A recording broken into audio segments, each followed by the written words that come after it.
Présentation de la circulaire Retailleau première partie. Cette circulaire vise à la maîtrise des flux migratoires, en particulier par la lutte contre l'immigration irrégulière, et le renforcement de l'intégration des étrangers en France constituent les priorités du gouvernement. Dans ce cadre, l'admission exceptionnelle au séjour, AES, des étrangers en situation irrégulière doit répondre à des conditions strictes définies par la loi. Ainsi la voie de l'admission exceptionnelle au séjour, AES, n'est pas la voie normale d'immigration et d'accès au séjour.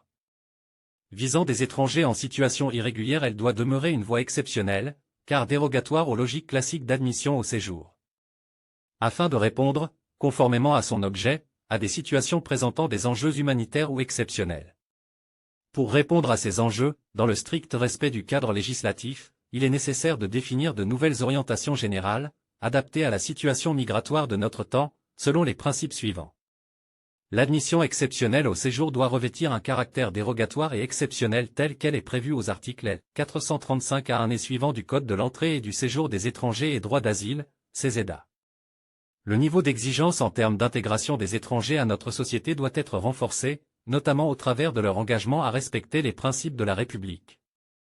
L'admission exceptionnelle au séjour d'un étranger en situation irrégulière ne peut intervenir qu'en l'absence de menace à l'ordre public. À cette fin, la présente circulaire donne des orientations générales en matière d'admission exceptionnelle au séjour sur la base desquelles, en les combinant au faisceau des critères légaux et jurisprudentiels qui constituent le droit positif, vous pourrez fonder vos décisions, au titre du pouvoir d'appréciation qui vous appartient. Dans le cas où, à l'issue de l'instruction, il apparaît que la demande est refusée, il vous appartient d'assortir systématiquement le refus de séjour d'une mesure portant obligation de quitter le territoire français, OQTF et édictée et motivée dans les conditions prévues par l'article L. 613A1 du CESEDA.